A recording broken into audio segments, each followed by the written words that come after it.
What is going on, folks? It is Steiner with another episode of Secondhand Talent. Thank you so much, as always, to Luke Chu for the desk candy, and thank you to Tiny Steiner, my tiny co-host, and thank you to Mark Spooster for the shirt. But most importantly, from Star Crumbs, thank you to this week's guest, Nick. Welcome to the show, buddy. Thank you. Appreciate it. It's good to be here. Happy to have you on. That was the most robotic response I've ever gotten. Well, I got this thing in my mouth now, and I'm like trying not to have it fall like off. You got stuck. No, in all seriousness, Nope. Thank you. It's first time, long time. It's been for me even, because we have a mutual friend who's been on the show, who's been recommending that you come on the show for a very long time, and I'm glad we finally. We love Jesse. We love Jesse. Jesse, we love you. Glad we finally get to make that happen. Hell yeah. And I'm curious to hear your reaction, not from me because it didn't come from me, but when Jesse first told you there was a podcast you had to be on, and it was called Secondhand Talent. Okay, yeah. What did you think it was about? Like, what's the first thing that came to your mind? Secondhand talent. Think back. I guess I was just glad it wasn't third leg talent. Because that's going to be a whole different podcast that I don't know that I would want to go on.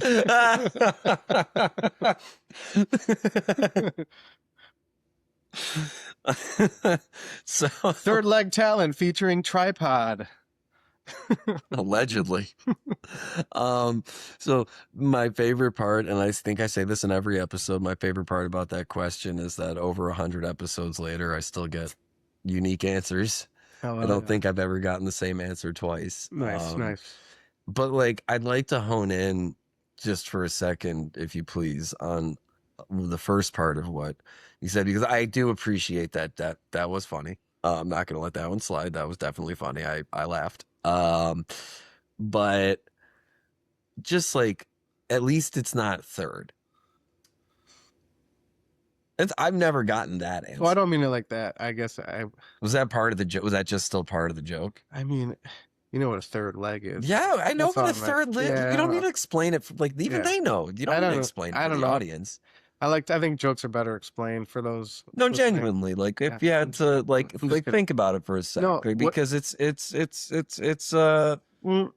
good to. You mean first think about like what does the name invoke? You mean when you heard about it, like, why would you be requested to be on a show called Secondhand? What could that be about? I don't know. I just assumed you had like different artists on and stuff, and wanted to maybe learn about the process. I don't know. I heard you had some cool guests on, and Jesse's a friend, so I just was like, let's do it.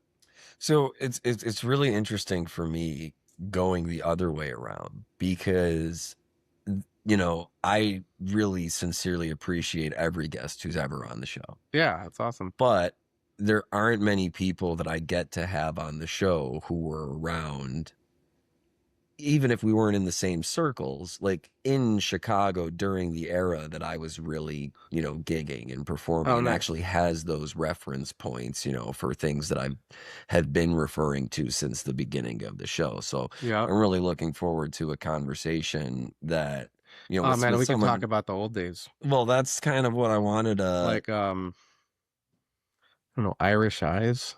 Did you ever go to Irish Eyes? Whew, pulling it way back. Name out of the Lily's. hat. I don't know if Lily's is still around. Oh, no, it's not still around. There's no way. But like, I mean, that being said, or like the Gin Mill. Well, the venue that I know you from, the Apartment, is no longer Bacchus Lions. Oh my Club. God, there's these are all so many of them. Yeah. I mean, but like, you still haven't mentioned the three. Shout out to Bacchus. Shame. I mean, it really, like, it really sucks. And I mean, where can you go, like, to get a bottle nowadays and sit down and with your bros and enjoy a bottle? You know, I'm just kidding, but like, no, I think that those times are just funny to think about. In what way? Oh, just like the culture of just like, you know, what was it? Bottle service. Oh God. in general. Yeah. Oh man, Like how well, like that's yeah, gone. that's That whole thing is like, I mean, I don't know, it's probably still there. it exists in pockets. Yeah, I but mean, like if you go it, like if you downtown, were like back in the day in Lincoln Park, like there was like every other club would offer bottle service. You're like, what? yeah, I do remember that. It was like because Double Door did it, Everybody did like it for a Kinetic while. did it. Yeah. I think Abby even had I think bottles we on the even did it at menu. one point, maybe. I don't know. We being Like at the Tonic Room, yeah, yeah. So where you played. one of the early venues that I prefer, and like people have heard me talk about Double Door and Abbey Pub and Kinetic a lot, but Tonic Room hasn't come up as much just because it to this day it kind of looking back at It the was a acts. smaller piece of shit. No, I'm just kidding. Well, yeah, of course, but like they all were No, in their own it special, was fun. unique It was fun. ways, pieces of shit. Do But you remember when the Abbey was on Bar Rescue I thought you were gonna say on fire. and on fire? Yeah, I do. I do. I think they might have been related. That was a little after after my time like performing there. But you know, I used to legit watch Bar Rescue and be like, he's got some good ideas. uh, I mean, what a time. the reason I haven't brought up Tonic Room as much though is not because it's a place that I haven't performed, but it's a place that I remember more for the acts that I saw play there. It was always so cool to me how there would Nice. be these just like random shows of like extremely cool people. And like if you show up to the Tonic Room, like you're probably going to get a good night of music. Yeah. And, unlike the other three, it's one that I remember far more for performances that I've seen rather than performing at. Nice. What were some of your favorites? I mean, every time Diener played there was just fucking wild. Like, Nice. Chance played there. Yeah. Um, I think Vic Mensa did too Mm-hmm. once. Mm-hmm. Those shows were I mean that it's just really special. I mean, on one level with Diener, who's big shit, and leave Diener alone, by the way. Um, he's big shit, and then you have Chance, who's also big shit in a completely different realm, Mm-hmm. playing this tiny little hole in the wall. I Tiny, remember when Izzo, who was our DJ at the time, he said to me one time, said, you got to let this kid in. He's 19, but he's going to blow up. And I promise you, I never let anybody in like that. But for some reason, I believed Izzo. It ended up being Chance. And Chance was always super grateful of that. I mean, I remember that, and it was such a fucking throwdown Yeah. because I think that was like right on the cusp where you Yeah, can the energy was see really hot. Yeah. that it was palpable. Yeah. Like you could really feel the You could. Yeah. momentum and like that like things Yeah. are like actually removing in real Yeah. time and being And he was around all him. independent too. No, the amalgam of having so many people around such a small place at that time. I mean, it was also very like as someone who was about to make a mistake and call myself an artist, but as a performer, We are all artists. I feel that. no, we are. But as a performer, which I felt I was more of, it was great to be able to have conversations with people that I looked up to Hmm. in that kind of a setting. That's what the Tonic Room really meant to me. It was Nice. like being able to have conversations with folks that like to me were way the fuck up there. But like except for that little triangle, we're all on the same floor at the Tonic Room. Right. Yeah. Which is, a unique quality that really not any other venue. The room was definitely not built for music, but we made the best of it, you know?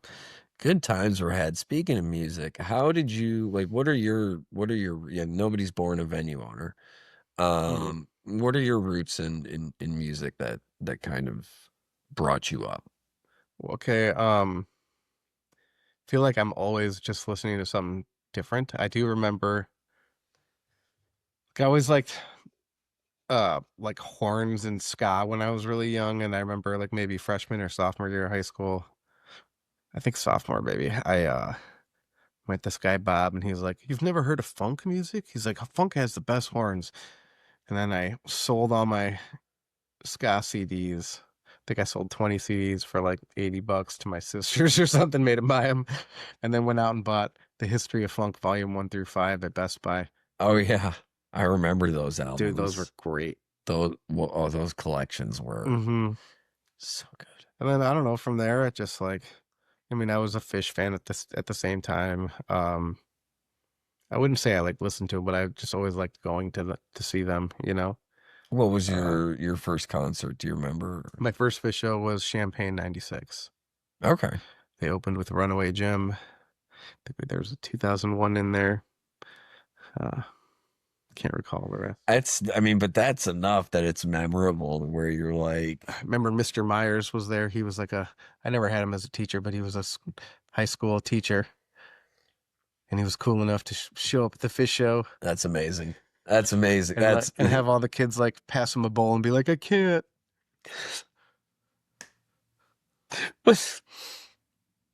and this is before cell phones or anything. Like nobody would have even gotten like a video of him or anything, like unless somebody had like a fucking I have another story from that show. go for it.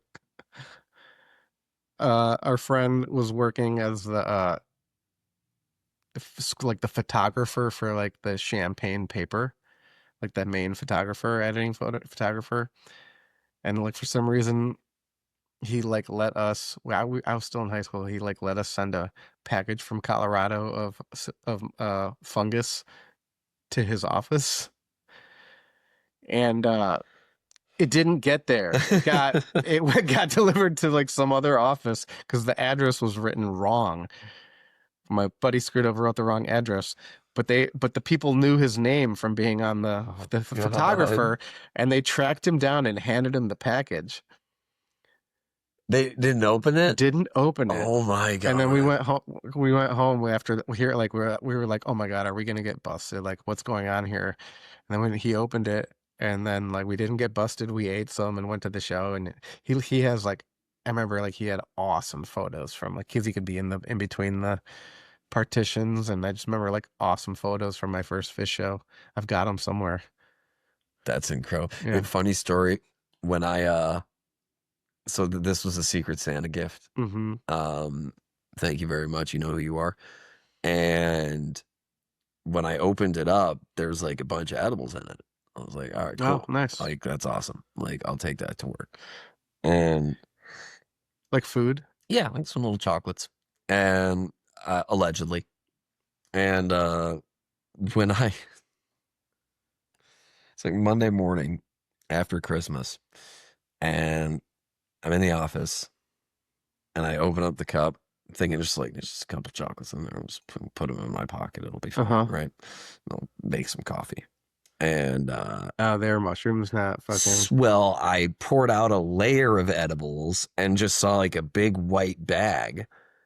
And I was like, what's that? Uh-huh. And I fucking pulled it out, and it's just like a big, like a way too big bag. Like it shouldn't fit inside Of this what? cup of mushrooms. And I'm Okay. at work. I was like, oh God, like Oh yeah. I couldn't get it back in the cup. Like It's a it good was problem to have. like once it was out, like it was out, and like there was a window It was on the toothpaste. You bag. couldn't get it back in the tube. Exactly. And I was just like trying to shove it, but I'm like, fucking, I just shove it in my pocket and like tighten, nothing's happening. And oh my God, that was Yeah, when you're young, you really think like anything. Someone's like looking, like no one's looking at what you're doing. nobody gave a shit. I remember, yeah, just like going to the gas station and just like thinking they'll know. That phrase always just Oh, stayed with me. Like they'll know. They know. They know. Like what? They know you're. how? They know you're 14, Nobody, 14 and high. yeah, nobody Like bothers you to just bought a ask. Snickers bar. It's like and some beef jerky and the whole time you're like, they fucking know. They know. And then you never ask what, you never ask how, you never ask why. They don't just don't question it. You're just like 14 and want a Like Snickers. as if the fucking gas station attendant cares that you're high. Like what was I thinking? Anyway, Being worried about the wrong people. I'm gonna write a song called They'll Know. They They'll know. know. They know. They know. They know. Or They or a know. horror They know. movie. They know. They know. But getting back to the topic, so you start loving funk, Like funk, yep. and when did you start playing? Drums I started playing in sixth grade actually. Or fifth grade, actually. On the snare drum. They give you the snare drum. Just And give then me I the snare stick and then you stick with it and then my dad was like, all right, I guess he's sticking with it. So he bought me a drum set like a year or two later after my next door neighbor had a drum set and I would just go over there all the time. That was pretty lucky. Um, yeah, and then I just started playing guitar like 3, 4 years ago, and that's been really fun. So, was there any, I mean, did you do anything with playing drums, or was it just kind of something you kept in your back pocket as you went through like the rest of it? Of the rest of high school, you mean, or what do you mean? Well, so you learn drums when you do, and then did you have any Okay. like high school bands, or did Oh you yeah, I'm like, a two-time Battle of the Band high school winner. It's probably okay, way to bury the lead. it's it all went downhill from that point on. It's like Okay, wait, yeah. wait. What were the winning songs in Battle of the I Bands? don't remember the songs. I do remember. See, my dude, this is what I like feel sad about for kids now. Like, granted, I went to the biggest one of maybe the biggest high school in Illinois, Stevenson High School. Hmm. I remember freshman year of high school for Battle of the Bands tryouts. We didn't get in the first year. Um, we didn't get into a lot of stuff. Because there'd be like a sign up poster boards, and you'd have like 80 bands freaking sign up. And then there'd be like review boards. You'd go and audition like one or two songs, and then they'd pick, 8 bands to compete in the thing. Um, but sophomore year, we made it in with a ska band called Free Beer, Hmm. and that was really fun. Um, You won a Battle of and the then we Bands won contest the with a ska battle song. with a ska band. You right? Oh Yeah. my God. I mean, what it was fucking 95 or something. Oh yeah, well that would be the time to do that. I mean, Yeah. that's amazing. I think at that time, Mighty Mighty Boss Tones was like my favorite I was band. gonna say there's also Real Big Fish, but wait a minute. So relate that to why you feel bad for kids today. Because Oh, I because like, as a former yeah, teacher, I no, know where well, you're going no, with because this. like, But yeah, like now, dude, if I guarantee there probably isn't even 8 bands in that high school right now, is my guess.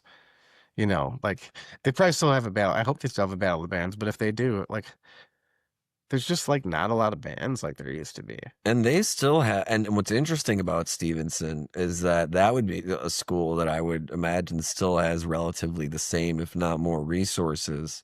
And Right. that's the thing about Well, I just instruments. think the culture changed, so they all want to be DJs now, maybe, and like Is that it? maybe Because or make I taught for Ableton. the last 5 years, and like Yeah, I just I for don't know. me it was just I don't think I had my last year of teaching. I don't think I had a single student that played an instrument. Right. It's just it's weird. It's really but like they weren't like involved. Like they all listened to music all day. That's I mean, they good. all had their headphones in all day, Yeah. with like to a painful degree. But like there is something to be said for that. There just aren't that many like just like Well, there's no MTV. Like when we were kids, it's like you wanted to be on MTV and like be in a band, yeah. and now that's not even an option. The kids don't even know about it. Also, like I remember watching the Disney Channel as a kid, and off you may be too young, but Kids Incorporated. Do you remember that show? Sure. Like all the kids like had a band, and like that was like what I wanted to do. I wanted to be in like the Kids Incorporated band, and like I don't know that kids that they have that now, um, Yeah, there's no, one of the, for many reasons. well, the format of this show in particular, like, I like seasons, I like Hmm. episodes, new episodes every Wednesday, folks. It does just came straight from South Park. Like, I mean, that's what I grew up with. Hmm. That's what's, normal and regular to me. Hmm. The trends that I see or have seen in my former students are absolutely viral content, instant Yeah, my son wants gratification, to be Mr. Beast. He fail. doesn't want to be a musician. He wants to be Mr. Beast, you know? Right. But We but didn't have that option. so I want to know how you feel about this then, having a kid who's like around that age. So, I taught sixth grade and I taught high school. Hmm. So sixth, ninth, and 11th grade were the primary grades that I taught English. And my argument is that, when we were growing up, okay, I mean, you go around the room and you ask how many people want to be an athlete, Hmm. right? NBA, NFL, MLB, Hmm. 80% of the room in any Okay. given public school. Fair. Yeah, I don't know, but yeah, sounds right. Just, I say my theory is you just swap out the word athlete for influencer Right. and push them together and you still have about the same ratio. Affluencer. Affluencer, influite. But that's my contention. Would you say that that's accurate or? I don't know. But if you think the data shows that, Well, I if would you're agree. I saying, think well, that's just my personal I love that when observation. I ask If my you're son what he telling wants to do, me he says he wants to be a plumber so that he can afford to play as much soccer as he can. I'm like, how did you get so smart? I'm like, be a plumber so you can afford to play as much soccer that's as you can. genius. I'm like, dude, you figured it out way before me. Oh Like, my, I yeah, hope he's 9. And I'm like, I asked him the other day, I was like, Isaac, do you still want to be a plumber so you can play as much soccer as you can? He's like, yeah, Dad. So he's like, that's my plan. I'm like, that's incredible. stick with it, buddy. Well, every time I would have a student who would tell me that they hey, you think about college? No, like I don't think it's for me. I'm thinking about being an electrician, a Yeah. You're plumber, like, and hell like yeah. go forth, my son. Yeah. Like you Like go figured it out. forth and be successful. Like Right. you do what you do. You, if you have a knack for it, if That's you're what I'm interested in hoping it, he sticks to that. So well, it's a like again, he could do whatever he wants. I'm as just a saying. former teacher though, that's a great path. It That's is. a Yeah. great like knowing yourself is the first major hurdle. I like to say plumbers save more lives than doctors. Electricians for sure. Well, yeah, I think HVAC. I would say you I can't. mean, Well, I mean, yeah, heat too, but like you can't save people's lives if the sewage is running everywhere. It's pretty you can't. There's unsanitary. only a certain amount of shit you can wade through. Yeah, the hospital's got to be clean before they can be helpful. Yes, sepsis is real. That's definitely not something you That's want my to. tattoo. It's like Motherfucker. it. I got a monarch butterfly to cover it up on my lower back, but it used to say sepsis is real. Shut the fuck up. My lower back. Sepsis is. Oh God! Like folks, in case you can't tell, We have fun here. this is a non-traditional interview, folks. We're just chilling. There's two guys. We're glad you're here along for the ride. Like and subscribe. If you like the show, tell a friend. If you don't, tell me why. But Fill out the complaint forms. I kind of want to get back to that topic though, because I think that that's reflected in the lack of diversity and amount of bands that we're seeing come up. I can kind of count on one hand or maybe two the amount of bands that are really making a name for themselves. Let's just say in the jam scene. Oh, jeez. And it used to That's a hard. be It's always been a hard it genre. right, but 10 years ago there were twice as many bands. Well, it's because like it's a hard genre to like But make it. my point is, you're not that you're wrong, but the replenishment is not keeping up with Oh yeah. the Well, pace of people are retirement. finding different kinds of music. I do feel like people are really pushing it forward though. Like, are you a Corey Wong fan at all? I appreciate. Dude, I'm blown away at everything I hear, and I'm just like, this guy's like, just you know, when you go to the show, it's like, yeah, this is like a jammy show, but also he really just moves shit forward, man. I'm like so into it. That's everything I've heard about Billy Strings too, is that he's a troubadour. Yeah, And that, I haven't seen a Billy show yet, but I like went one time. everything that I hear is like he is the fucking leader of the band and he fucking runs the show and it's fucking like, I want to see him again. I had like a weird experience where like the people around me were just oh, that. not awesome, and so I don't blame the show on him. And it's just like Stop talking when the band is playing, folks.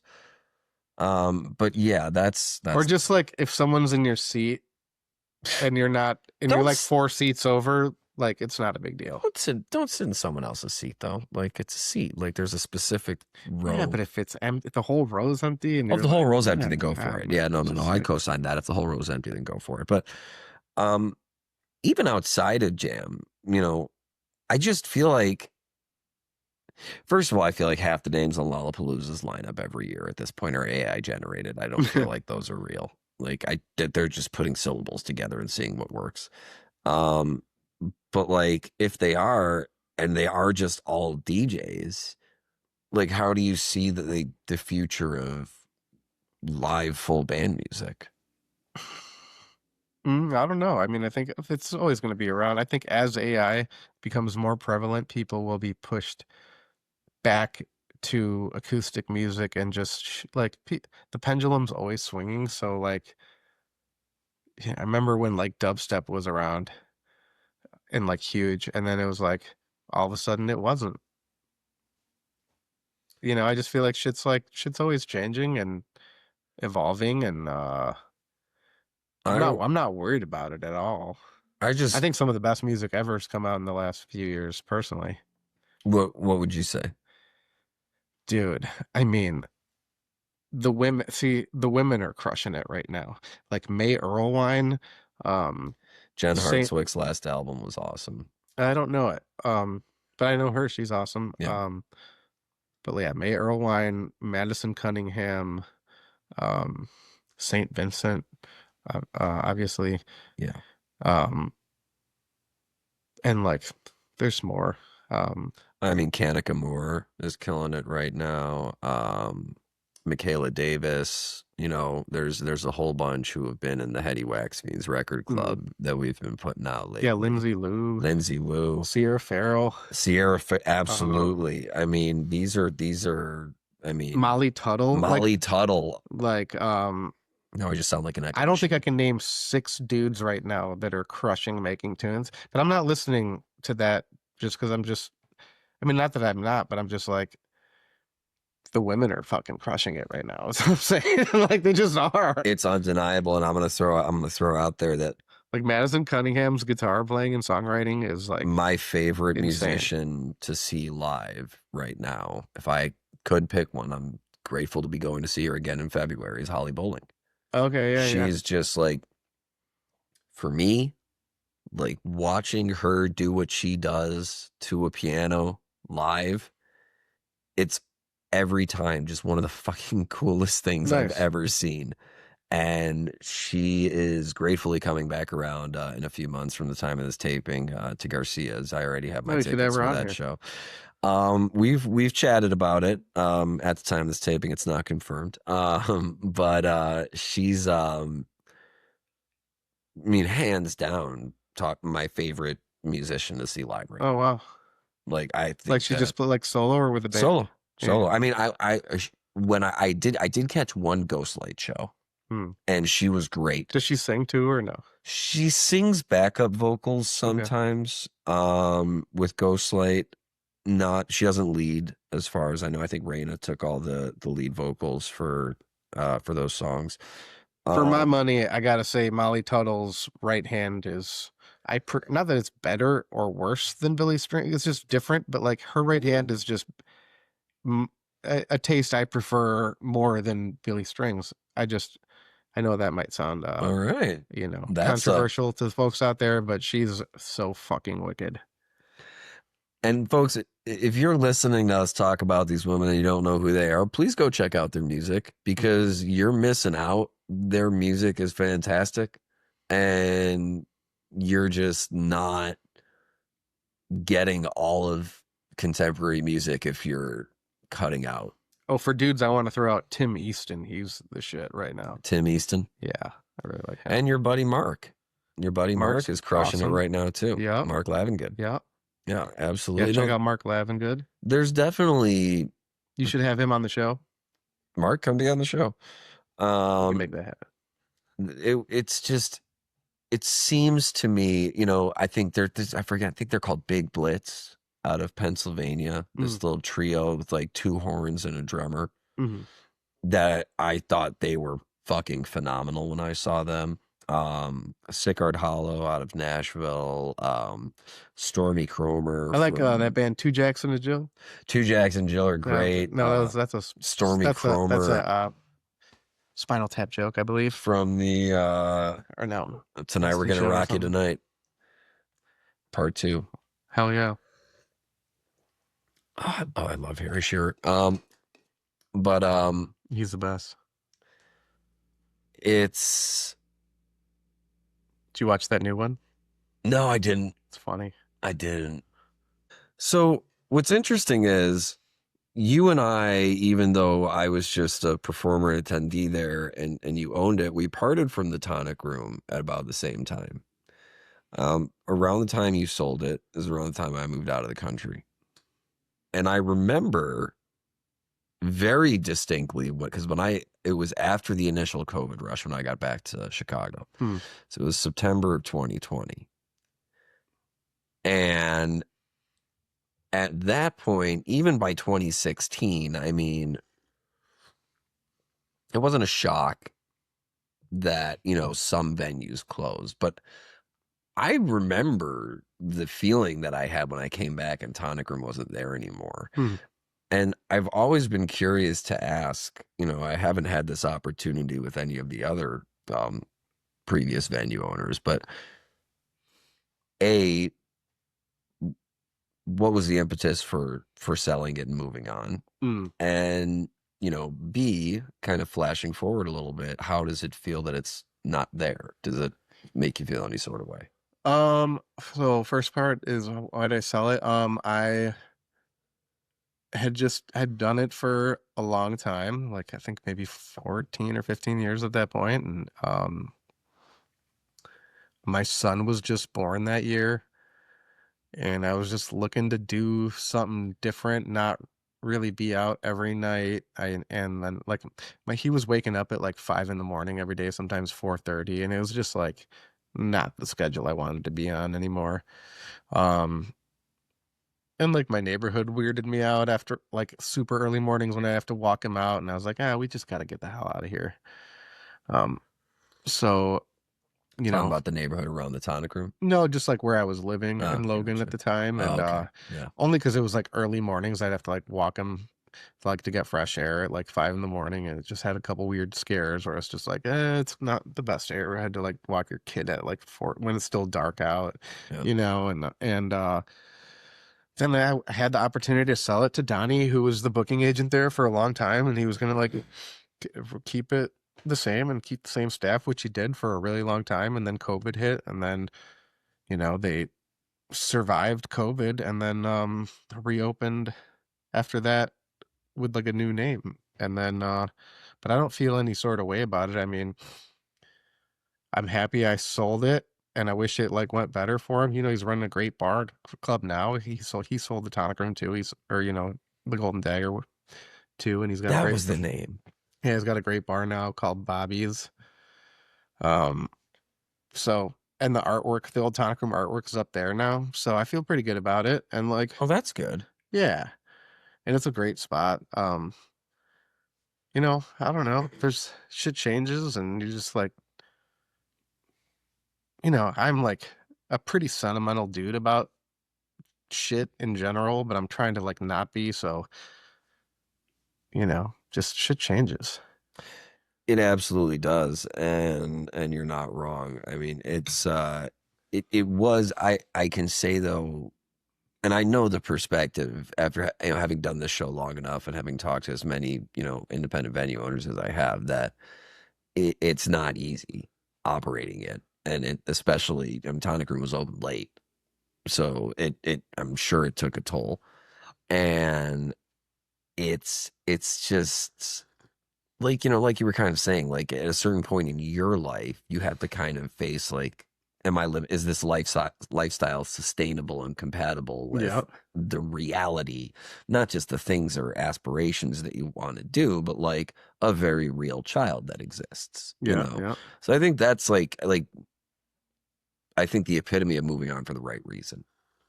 owning up and like saying like I'd there's started it when I was 23 too. I was pretty young. And then before that, I'd worked at a live one for 2 years. So I'd been on that street for maybe 17 years, before I sold it. And I feel like that was enough, you know? that's a lot. I mean, that's a lot of time. Mm-hmm. It's a lot of time. Now that I think about it. Do you ever get like feel like kind of like misty or reminiscent about like Like maybe when I'm watching old videos that I like from there, on YouTube and stuff, but like not once am I ever just like, man, I wish I still owned the Tonic Room. Because like, that's fair. yeah, no, I'm pretty, you know, pretty okay with it. So at what point did you decide to start up Star Crumbs? Is that the first like did you move So so because 3 years is pretty recent. I mean, yeah, definitely about post 3 years ago. COVID, So like, but I just like was writing during COVID, okay. and I was writing a bunch of different, all kinds of shit. I was writing screenplays and just it just gave me time to write and writing lyrics. And I had made like, I don't know, just started recording with my buddy Matt. Shout out to Matt Roberts. We just put out a song out last week called Alchemical Children. Check it out. Link in the description. Matt is the shit, by the way. He played with King Gizzard and the Lizard Wizard once at the Riviera. I saw him on the encore. They had him out. That's awesome. Yeah, and he's just like the greatest musician. But Matt like moved kind of near my house. We just started making music. We probably had recorded like 10 songs that like went nowhere, and they just dead ended, but we kept recording. And then I realized we had like two different styles of stuff here. We had like a country record and then like a funky kind of thing. And so I was like, I just like kept pursuing those tunes. And I just like, when it came time to put them out, I was like, well, fuck, what do I do here? Because I don't want to put out a country record under this name of this band and then my next record is like a funk record, and people are like, oh, I like the country record, or vice versa. I like the funk record. I thought you were a funk band, or whatever. I just didn't want to like deal with Mhm. the stigmas of whatever, which I know nobody's listening anyway, so none of this matters. But like in my own head, No, no, no. I'm like, Hey, like I when get it. when I get it, when man. Trey says like in Bittersweet, what happens when you get famous for painting circles and all of a sudden you want to start painting squares? That always stuck with me or whatever. So I Mm, was like, well, yeah. okay, well, let me just make a moniker that's like Star Crumbs to me implies like we are all stars or like star dust, but maybe we're bigger than stardust and some of us have crumbs. And so like me and all my friends, that was the best thing about the Tonic Room is like I met all the best musicians and I'm still friends with a lot of them. And so a lot of them like don't write a lot of music and are underutilized, I think. And I write a lot and I don't, and at the time I didn't get to record a bunch, so I'm like, I'm just gonna not focus on playing out and just focus on writing. And so then when it came time I had these two records done, and I was like, fuck it, I'm gonna put them out on the same day. I just waited till they were done, and I was like, surprise, Star Crumbs is here. Here's two albums of two completely different genres of music, and then now that to me gave me the like rite of passage to do any style of music I want. I can do It you know, breaks a certain barrier where all of a sudden, like by putting both out at once, you're yeah. like, is it this or this? And it kind of gives you the artistic freedom for Yeah, all of the space in between. right. That's why, and so I did that, and then I just kind of furthered that kind of thing. I did a record with Charlie Otto, who I love, and then I did a record with Mark Lavengood, who's also awesome, and and then I wrote some tunes with Papa John Gross from New Orleans, and actually, I just earlier today I was writing horn lines for that with my buddy brother Greg Jacks. I'm in his band too. Shout out to Greg. Um, yeah, he's been a blessing. Just meeting him was like so awesome. And then we've just been doing that. It would be remiss for me not to point out that that's a very like Brown thing to do, is to put out a country album and then like any other like genre. Like, I mean, because Yeah. that's like, I mean, it's right out of the Ween playbook. Well, it I is, and mean, I'm, you know, like I definitely like Ween rubbed off on me, you know, they like do that to a lot of people. yeah. Yeah. I don't know if It gets not that I all sound over. anything like them. I just like that idea of like you can play any kind of song you want. Like, It was the most curious thing to me when I was first learning about their music that like you could juxtapose the Mollusk and 12 Golden Country Greats, and it's like how like what for like me, the thing about Ween that I always just loved is like whoever the fuck the A&R person was that heard Godween Satan was like they got the goods, and then they sign him, and then they put out the pod, and they're like, nope, you're still signed, and then they put out Pure Guava, and they're like, yeah, nope, you're still signed. And like to me, I don't mean it to be like those records suck, they're literally like my favorite albums of all time, yeah. but like I'm weird, and just the fact that like, you know, and obviously it resonated with millions of people, but like whoever that A&R person was that like really fucking heard that and was just like, oh my God, there's something there. Like, God bless that guy. Amen. Because who in their right mind today would hear a Dude, record like that and be like, yes, this is the next big. you got the goods, kid. You got it. You got it. It, It's my the it friend. factor.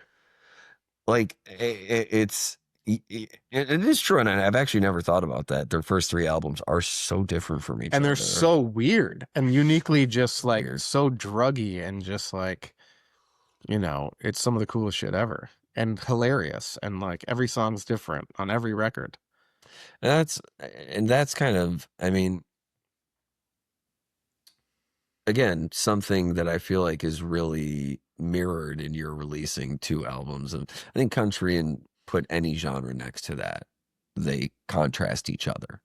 Hmm. Like there's no like even rock and roll, like country is its own thing, and like even like a country style, to put that out with something else kind of as like a parallel release, like it's a bold move, but like again, Well, the like good thing is no one's listening, so you can do whatever the hell you want. Like, I just encourage people to just put shit out because like nobody fucking cares. Just put it out. It'll make you feel good. how'd you get to that place? Because that's a tough spot to go. That's like Um, you telling like your kid earlier, like I've you been got it. sitting on like I was like my best friend Rollin, who mixes all my stuff. He owned a recording studio for the last like 20 years where like all my bands recorded and Umphreys did their records there, and it was called Ivy Lab. It's gone now, but he moved to Austin, and like we just had and I just had like a ton of songs that had just been sitting on hard drives over the years that I was like for whatever reason afraid to release. And then I was like, you know what? Nobody cares anyway. And I just like started putting them together, and like this one record I'm thinking of with that I made with John and Rollin, and it's a great fucking record. And I didn't even know it was a record until I'm just like, holy shit, we had like 40 some songs, and I just edited it down to like 29 and then put them in an order. And I'm like, holy shit, this sounds like a record. I'm like, why is this just sitting there? You know, and I like put that out too. It's called Denunzio. Starcrumbs presents Denunzio TV favorites. Some of the songs are like 30 seconds long. Yeah, But but it's very definitely like Ween inspired and just like comedy stuff, but or humor related.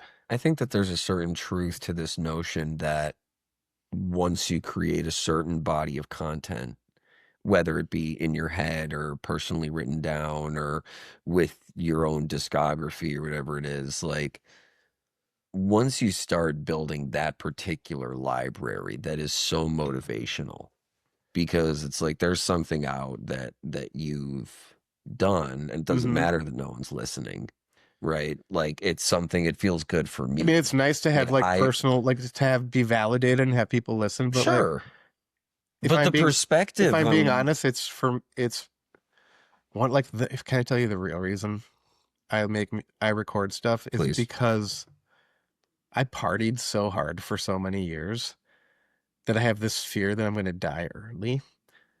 And so I wanted to record as many songs as I feel are good enough to record and release and put into like album or EP form so that they're like each one's like a concept of some sort, let's say, so that when I die, my kids can listen to my records and be like, oh, he was kind of interesting, or like, Wait. That's a whole nother level of. So that's like seriously like one of my main was motivations. that something that came out from like the Post days of. rehab. So was this moving like I'm just trying to like get like a timeline. Was this like moving out from the Tonic Room? Was this pandemic? This Is was this like post after the pandemic? pandemic. Okay. The pandemic, I was partying really hard. I went to rehab, and then I came out. There was a dude in rehab, Chad Hendricks. Yep, real name Hendricks, and he there was a guitar there, and like we weren't allowed to use computers at all or like our phones. So for some reason he like had every Ween song that he could play and like remembered the lyrics to. And then I knew like half the lyrics and could play kind of follow them along. And so Right. I just started like playing Ween songs in rehab, and it kind of got me playing guitar again. And then when I got out, I've always been kind of writing songs, but like I just like really started writing songs. I treated it like a job. I like put on not a suit, but like put on coffee and wake up, put on clothes and like go to another room in the house and sit down and work on music from like 9 to 5. Yeah. And I tried to treat it like a job, um, just artistically, not that I was getting paid, but like, No, but creating that, and I so, and mean, then, look at where we're at. Creating that separation means everything. yeah, no, right. Like having a space to do that. And I'm wearing a Nick Cave shirt, but I heard him say that one time too. He's like, I put on a suit and I go sit at the typewriter from 9 to 5. And that just stuck with me. And then when I had the opportunity to like do that during COVID after rehab, when I was sober, and then I also broke my knee or like pulled my ACL or whatever, but torn 3 places, MCL, and so I was just like, fuck, I'm gonna start doing drugs again if I don't do something with my physical body, Yeah. and so I was like, I'm gonna sit here and play guitar all summer and write songs. And then I did, and then I was like, well, I got these, huge batch of songs. Let's see if I can't record them because I've always been recording stuff. Um, and then I was like, oh, maybe I have a little something here. I'll release it. I need a title. There's two different kinds of music. What do I do? I just like thought about that. Oh, it's been a wild ride, you know. So I mean, it is a wild ride, and like what a journey. And I mean, like, and listen, like when you reach those points of like, I need to do something, or I'm gonna go back down this route, Yeah, like having the tools or whatever you got in rehab to yeah, have the awareness to make the right choice there yeah, and figure out a way to expend the energy. Because if you're a creative person, you have to create in some form or fashion, yeah, and you have to do something, right? And it's a choice at that point if you're aware of that, which is hard for people to get to, but it's do you or do you ignore it? And you took the path of I'm gonna take this on. yeah. I mean, I had to at that point, and I have relapses and fall down and get back up all the time. But I always just think like it's that getting back up and like that's the important part, And then the phrase I learned in rehab that always stuck with me is don't let a relapse turn into a collapse, Mm, you know? yeah, So just absolutely. like if if you fall off one night, don't let it turn into 3 nights or 5 nights or 2 weeks or a fucking month. Just like don't feel bad about yourself because that shame is like what keeps you in that cycle. Yeah, one And then for me, it way, really is like, like I gotta be putting these songs out. So like I said, like today I had to be up early writing horn lines at right. like, at 11 a.m. I had to be there. So like you can't party. So there's just like putting things in your calendar. Yeah, it creates it so that you don't have because look, if nothing else, partying takes up time. Right. And if you make it so that you don't have time to burn, Mm-mm. then you're putting yourself in I a mean, that position idle where hands is the devil's plaything. This you're is so just fucking making real. Yeah. responsible decisions at that point, and you're just being like, look, I'm gonna silo that feeling because I have other shit that I have already planned on that other people are counting on me for. I like silo the feeling. I like that phrase. Well, one way that I had heard it, at a point in my life was, we're all human. We all get knocked down. It's how we get up that defines us. The Chumbawamba Yeah, effect. exactly. But it's not even about like getting back up again. It's the way that we do it Hmm. and the pace that and how long it takes. Because like some people it That's a good takes point. longer than others, right? Great point. And just because we don't like snap right up instantly right Yeah, back to it doesn't mean we're down for the count. I like that. Don't count me out. Yeah, man, because like look, like it's also I think the human mind is a funny thing in that like if you're a creative person and you've been, just writing songs for a while, it's never too late to do something with it or to go to your friends and start a band. I think you're right. And I think like that's where like people just get so bogged down in it. It's they're stopped in their tracks before they even start. Like starting is the hardest part or something because it's just like just do it. Nobody cares. Just to Well, me there the best was part of doing it isn't the release of the record or how many people are listening to it. To me the fun part is sitting there writing the songs with your friends and then like coming up with the parts and being like, "Oh, that's cool," right. like And then making when each you yeah, finally find the bit then it works yeah, and everything just fucking falls together and you're like, "Oh my God, it's like this is what we all had thought it was in our heads and yeah. now When it it's comes out actually good, yeah, that." yeah, Like not even necessarily when it comes out good, just when it comes out yeah, sometimes. But yeah. like some like I know like there's Or even if it comes out different than I like it when it comes out way different than you originally so thought, and then but it turns out just completely different and still more interesting. You on know, that exact point. So I've been writing. I write parodies when I'm nice. like practicing Uh for huh. stand up and for this, and like to keep my mind. Like I like parodying songs, and Like Weird Al style, you yeah, mean? yeah, Yeah, yeah, yeah. cool. I love So Weird I Al. I was working on one last summer, Okay. last spring, and I think we were in production for season 4 at the time or something like that, and I was genuinely blocked mentally because I had this one part of this parody. It's the silliest thing, but there's this one part of this parody that I couldn't unlock. Okay. Okay. And I had the click track, like I had the karaoke track that I would Mm-hmm. sing along to in the car trying to figure it out. Yeah. I remember I was driving to school one morning and I was just singing it. And then I just out of nowhere came the right words. And I made myself laugh harder than I had in That's what it's years. all about, And I right? Yeah. walked into the building genuinely Yeah. laughing my ass off. Nice. And all my like students are like, Mr. Steinberg's never happy this early in the day. Like something's like gotta be like Yeah. I was just like and then like I was able to get through like the rest of the season. I was That's like, it great. just like, unclogged something for me. So there is that to be said for it. But touching on our conversation from way earlier, we are seeing a lot less of that Of what? now. When you were talking about, like I think about when we were younger and in school, we were really like pushed into playing instruments. Mm-hmm. And, I remember when like STEM first started, right? Science, technology, Okay. engineering, and math, right? No STEAM, they added an A to it. But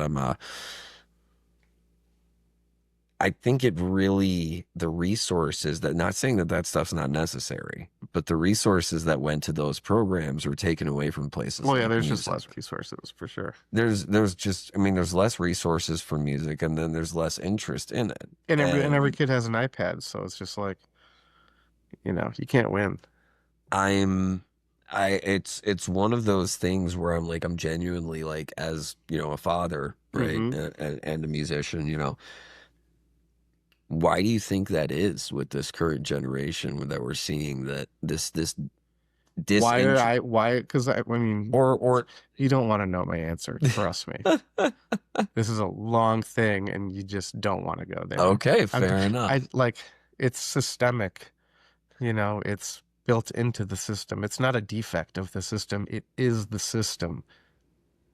If we're going there. Just the natural flow of the way that things are into monetized orders or I don't want to talk about this, but I can say this. Well, we can, Well, no, I mean, I don't mind talking about it. I just think like, I mean, you're talking to like the conspiracy Okay, oh, all dude. right, So like, fair enough, fair enough, I fair just enough. think, we're like, this is a, this is the blueprint. Like, they don't want your kids to play music. Fair and simple. You know, they don't want you happy. So I don't know. I Who they think, is, I'm not gonna say. I yeah, don't fucking know. yeah. But like, I think, there's something I was listening to the other day where there's this really in this generation, and this is the best way I've been able to relate to it personally, hmm is that this younger generation in particular, like think of people who are maybe 15 years or 20 years younger than me, right? Um, so like 20-year-olds. no, like yeah, 20, early 20s to Okay. like late teens, like high Okay. school grad to like early 20s, right? Okay. They don't have any of the context, framing, lived experience, or background that we have growing up without so they are missing this framing as for why things are important, right? And like, so I think the best Mm, example that I heard was, what's the point of a compass?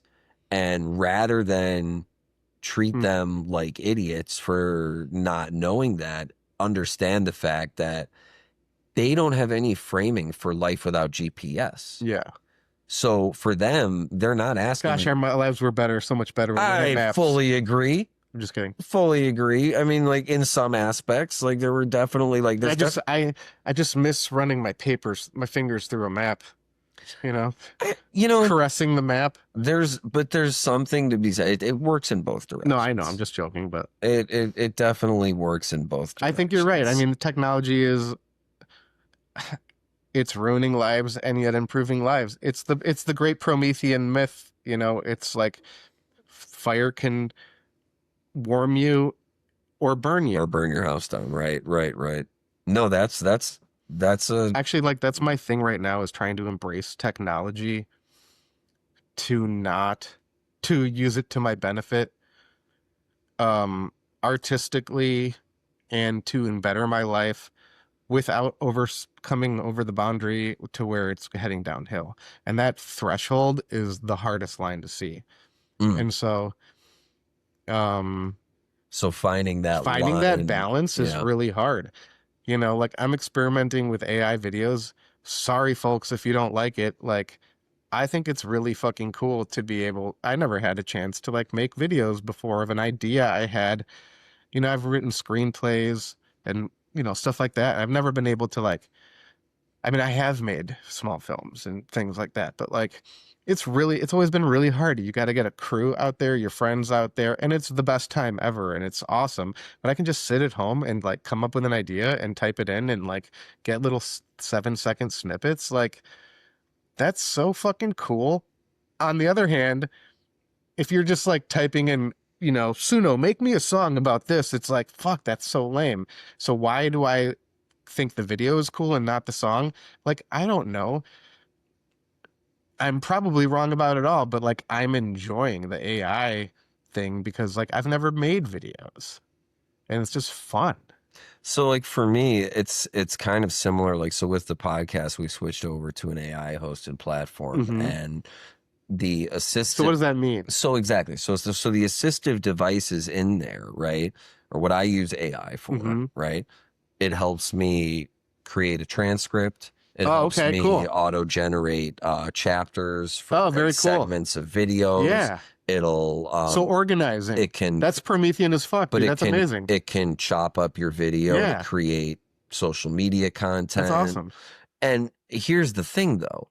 It has this it has a really It's got a mind of its own, it's got right? a full suite and a full toolkit.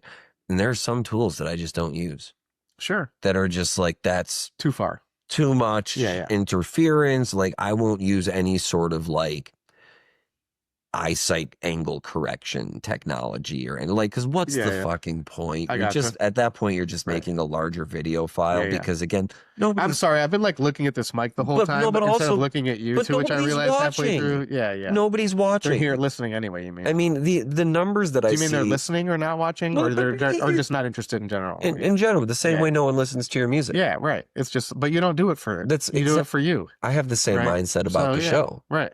which took a very long time to Like this get is fun to. regardless. And then over time, it's like if you do find your six people that fucking love you, great, because like you found your people, and like Yeah. you don't do it for them anyway, but it's nice to be like, get some fucking feedback and like I mean like I I'm think saying that that because I have six fans. I'm sure you have but more. I'm no just no no saying no no like I have one not counting Steiner but I it's it's so true about finding that group of people but also it is very true that I do this podcast entirely for myself. hell I yeah. mean for me the things that the knowledge that I've gained from the stories and Hmm. experiences that have been related to me by That's awesome. people that I have like in a lot of cases I've never met them before. Hmm. Yeah, Yeah, like today, I kind of. meet them Yeah. for a couple hours, right? And today is really interesting because like we overlapped and we're in the same place at the same time, Yeah, but yeah. never really We haven't met. never had a conversation. Right, Yeah, yeah, exactly. This is our first actual conversation. yeah.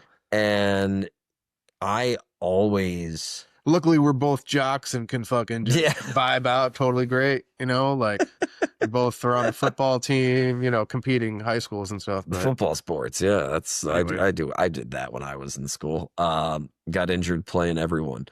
But there's something that I've gained from every conversation that I've had. And don't get me wrong, to all of our fans that are around the world, really, we see you. Trust me. To the people who are watching in places like Mexico and India and the that's cool. Philippines and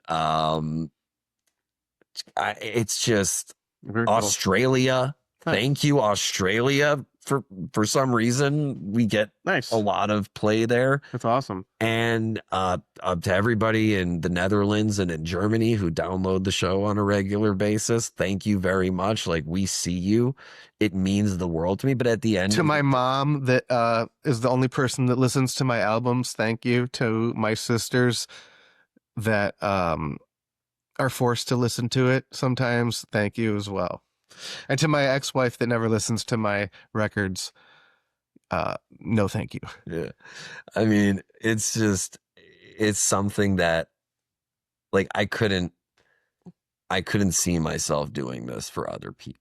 Yeah, Like yeah, it's the wrong reason. it's like one of those things that like if I didn't love stories, what's the point? Yep. But like, the one person so far in the journey of this show that this show has really connected with. I know it made a big enough impact on him that he's a part of he's our producer now. Nice. So shout out to you, Mario. Shout. First true blue That's awesome. diehard fan. Those moments are magical, don't get me wrong. But if you're doing it for that, if you're doing it for the numbers of views or streams or downloads, like then you're in the wrong spot if you want to really see something grow. Like because luck like lightning luck like that doesn't just happen. Mm. Yeah, I always think of Psy, Mm. Gangnam Gangnam Style. Style, because Yeah. like that was the biggest at the time, the most viral thing to go ever. It's the biggest song in the world. But then, of course, his name is Psy. So is that a psyop? Did it really go viral? You tell me. I don't know. I genuinely don't know. I just remember that it was all I heard everywhere and then it was nowhere. Yeah. And what's interesting is that it was at a period of time where I wasn't living in the US. So like I saw this person like touring all around the world, but the pop culture relevancy was Mm-hmm. absolutely gone. My kids love the K-pop. Really? Oh yeah, That that K-pop Demon Hunters is like again, maybe I'm old, but we're listening like to it every day, and I gotta say, like, I don't hate it. Shout out to Soulja Boys. wait, to who? They're the Demon Hunters like rivals or whatever. Shout out to you. Shout out.